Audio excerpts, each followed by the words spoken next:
À la maison de la falaise, c'est elle, crie Steffi alors que nous rejoignons l'histoire là où elle s'était arrêtée hier. C'était Sheila. Elle m'a tiré dessus et elle a tué Finn. Sa mémoire est complètement revenue. Une Steffi en pleurs insiste sur le fait qu'elle n'a aucun doute. Je n'ai jamais été aussi sûre de quoi que ce soit dans ma vie.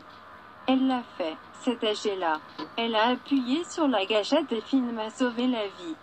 Il a sauté devant la balle et elle nous l'a enlevé. Je vais lui faire payer ce qu'elle a fait. Lorsque Steffi dit à nouveau que Sheila a assassiné son propre fils, Ridge ne peut s'empêcher de dire « Bien sûr qu'elle l'a fait ». Taylor se demande comment Sheila a pu faire une chose aussi horrible.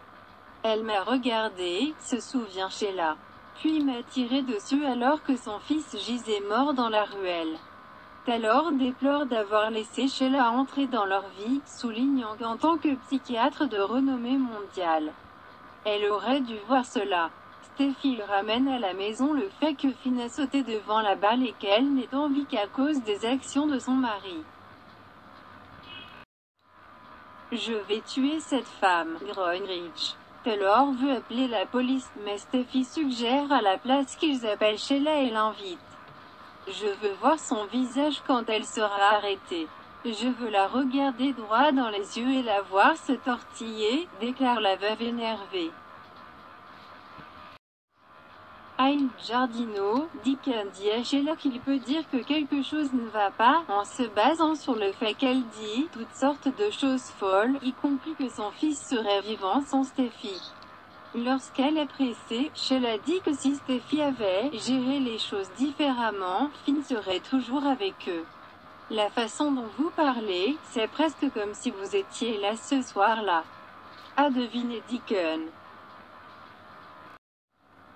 Deacon continue de poser exactement les bonnes questions, même involontairement pour amener Sheila à dire des choses qu'elle ne dirait probablement pas si elle n'était pas si énervée. Elle se déchaîne sur le fait que Steffi ne pense qu'à elle-même, ajoutant que Steffi a probablement parlé à la personne avec l'arme. Je suis sûre que leur plan n'a jamais été de tirer sur deux personnes, suggère-t-elle, ajoutant qu'elle aurait dû être là pour protéger son fils. Deacon lui dit qu'elle n'est pas responsable et semble ne pas remarquer qu'elle détourne rapidement le regard. Vos problèmes avec Steffi n'ont pas causé cela, dit Deacon. Mais Sheila reste convaincue que la meilleure chose pour tout le monde serait qu'elle quitte la ville.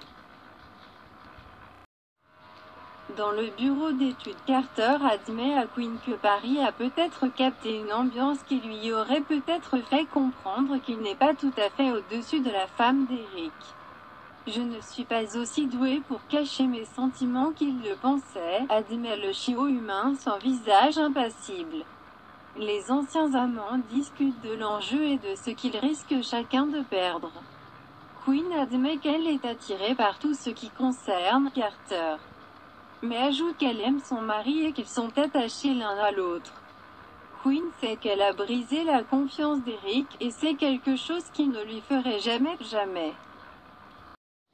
Carter dit qu'il peut penser à 50 raisons pour lesquelles n'importe quel homme aurait de la chance d'avoir Quinn. Juste 50, plaisante-t-elle, le poussant à porter ce nombre à 1 million. J'ai essayé d'être plus douce, plus présente, plus vulnérable, dit-elle, voulant être la femme dont Eric est tombé amoureux. Mais il est distant. Entre le travail et son nouvel amour du pickleball. Il est toujours en train de me pardonner, mais j'ai hâte que nous soyons à nouveau proches, soupire-t-elle. Carter lui suggère de tendre la main et de s'assurer qu'Eric sait ce qu'elle ressent. Pendant ce temps, Eric et Donna se reposent paisiblement dans leur lit, aimant le fait que dans le petit monde qu'ils ont créé, il n'y a pas de drame et personne pour les déranger.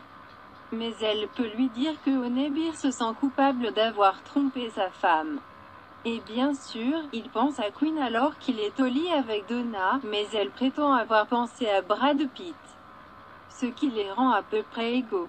Tu réussis toujours à me faire sourire, déclare Eric. Donna insiste sur le fait qu'elle ne veut pas compliquer sa vie, mais Eric dit qu'elle est la seule chose dans sa vie qui n'est pas compliquée. Être ici avec vous, faire cela est sans effort. Eric conclut qu'il n'a aucun regret, car être avec Donna est la meilleure chose qui lui soit arrivée depuis très longtemps. Plutôt que de se sentir coupable, il est reconnaissant pour tout ce que Donna apporte dans sa vie. Juste à ce moment, Quinn, suivant les conseils de Carter, appelle Eric, qui lui répond en vidéo. « Où es-tu » elle demande. Dans les derniers instants, Eric suggère qu'il doit faire arrêter Sheila plutôt que de l'inviter. « Elle le saura, dit Steffi, on s'en assurera. Mais je dois d'abord la voir. » Taylor est réticent, mais Steffi veut que sa mère tende la main à Sheila et lui offre exactement ce qu'elle veut, faire partie de leur vie et voir Aïe. « J'ai besoin de sentir que je venge la mort de Finn d'une manière ou d'une autre, déclare Steffi. Taylor craint que Sheila n'apporte une arme. Mais Steffi dit que même la folle n'apporterait jamais d'arme à feu autour de Aïe. À contre-cœur, Taylor compose le numéro de Sheila. Utilisant Aïe comme appât, Taylor demande si Sheila veut revenir à la maison. « Je veux vraiment que tu sois là, Sheila », s'emporte Taylor. « Je veux juste te voir obtenir ce que tu mérites. Finn voudrait ça. Nous devons honorer sa mémoire. » Enchantée, Sheila accepte, n'ayant visiblement aucune idée qu'elle marche dans un piège.